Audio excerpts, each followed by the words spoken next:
Nos acompaña también Guiomar Gutiérrez Pascual. En la actualidad ella es la secretaria general de la sección de jóvenes del Consejo Federal Español del Movimiento Europeo. Es graduada en Relaciones Internacionales y Sociología. Continúa con su formación ahora con un máster en Protección Internacional de los Derechos Humanos y además de todo eso es una entusiasta europeísta, como tenemos ocasión de comprobar todos los que trabajamos con ella en el Consejo Federal Español del Movimiento Europeo. Muchas gracias a ti, Luis, y al Movimiento Europeo por invitarme a representar a los jóvenes del CFM aquí en este debate y al resto de ponentes que me han precedido y han puesto el nivel, la verdad, que muy alto. Y me gustaría comenzar mi intervención recogiendo las palabras que mencionaba Isabel Caño sobre las palabras de la presidenta Ursula von der Leyen en su discurso de investidura, en las cuales pues convocaba o llamaba a esta conferencia sobre el futuro de Europa y especialmente a los jóvenes, ya que nos decía que en esa conferencia sobre el futuro de Europa, en la que se iba a debatir el futuro precisamente de la Unión Europea, íbamos a tener un papel muy relevante, especialmente una fuerte participación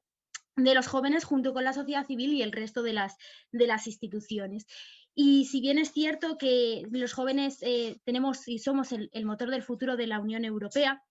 y es precisamente lo que tenemos que hacer a la hora de participar, puesto que si lo que se va a debatir es el futuro de Europa, no tiene sentido que los jóvenes no participemos en este debate, puesto que somos las generaciones que vamos a ser el futuro, que hoy somos jóvenes, pero mañana no lo somos. Y si bien es cierto que hoy en la declaración interinstitucional que se ha firmado se vuelve a reivindicar esta participación fuerte de los jóvenes, que según citan textualmente la declaración interinstitucional, vamos a hacer el motor y el centro de esta conferencia sobre el futuro de Europa, realmente quedamos en algún momento a la espera de saber cuál será realmente la configuración de esta conferencia sobre el futuro de Europa. Y como bien han dicho todos los ponentes anteriores, esta conferencia está marcada por el COVID y creo que los jóvenes también nos hemos visto afectados y nuestra participación en la conferencia de alguna manera también está afectada por el COVID-19. Y hay dos elementos claves en esta participación de los jóvenes, en este elemento de los jóvenes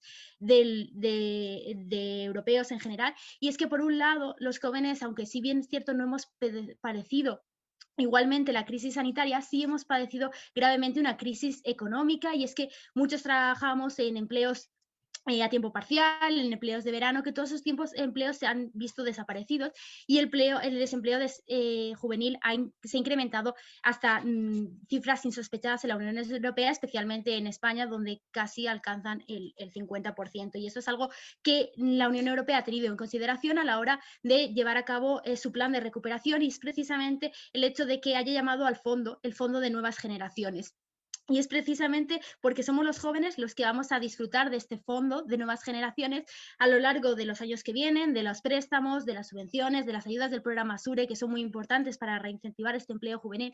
Pero al mismo tiempo también somos los que de aquí a 50 años, cuando ya no seamos tan jóvenes y estaremos escuchando a otros jóvenes de 20 años diciéndonos esto, los que tendremos que devolver ese fondo de nuevas generaciones. Y estos dos elementos, a nuestro parecer, ya hablo en nombre de los jóvenes del CFM, son prioritarios de cara a la conferencia sobre el futuro de Europa, porque si bien se nos ha contado a la hora de hacer este fondo de recuperación y este plan de recuperación, también es necesario que se nos tenga en cuenta en la conferencia sobre el futuro de Europa. Y en este sentido, a lo largo de este año empezamos muy animados con la conferencia sobre el futuro de Europa a raíz de las ya citadas palabras de Ursula von der Leyen, pero nos fuimos desanimando un poco en base a las declaraciones que venían de otras instituciones, donde se creaban una serie de ágoras, que ahora las llaman paneles ciudadanos, pero exclusivamente para jóvenes. Es decir, de alguna manera se nos segregaba del debate, del plenario, se nos dejaba al margen. Y decimos que se nos dejaba al margen por una cuestión muy simple, porque si bien es cierto que otros grupos de edad sí se encuentran representados pues, a través de los gobiernos, de las instituciones, etcétera, los jóvenes no estamos representados. Es decir, por ejemplo, en el Parlamento Europeo únicamente el 3%, es decir, apenas 30 personas tienen menos de 30 años. Esto es un dato muy grave y a tener en consideración. Al mismo tiempo, si miramos los datos del Consejo Europeo y del Consejo de la Unión, evidentemente en ninguno de los países de la Unión Europea existe un primer ministro o un presidente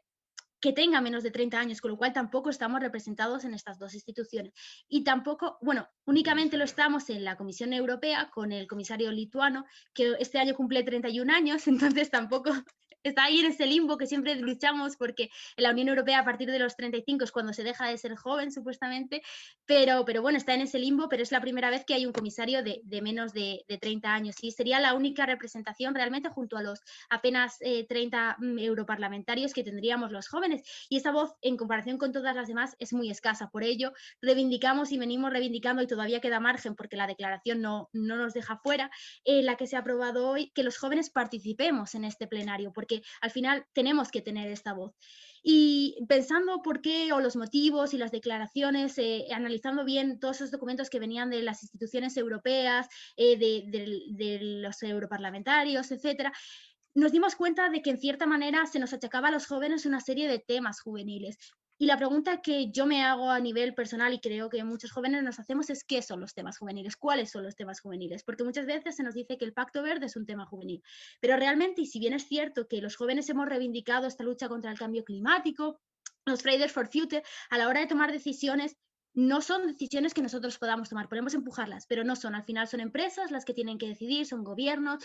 no, ahí nos queda mucho margen para actuar, y si no estamos representados en el resto de las instituciones, al menos que nuestra voz se escuche por esas instituciones en el plenario. Lo mismo ocurre con temas como el desempleo. Hoy somos desempleados jóvenes, o lo seremos cuando salgamos al mercado laboral, pero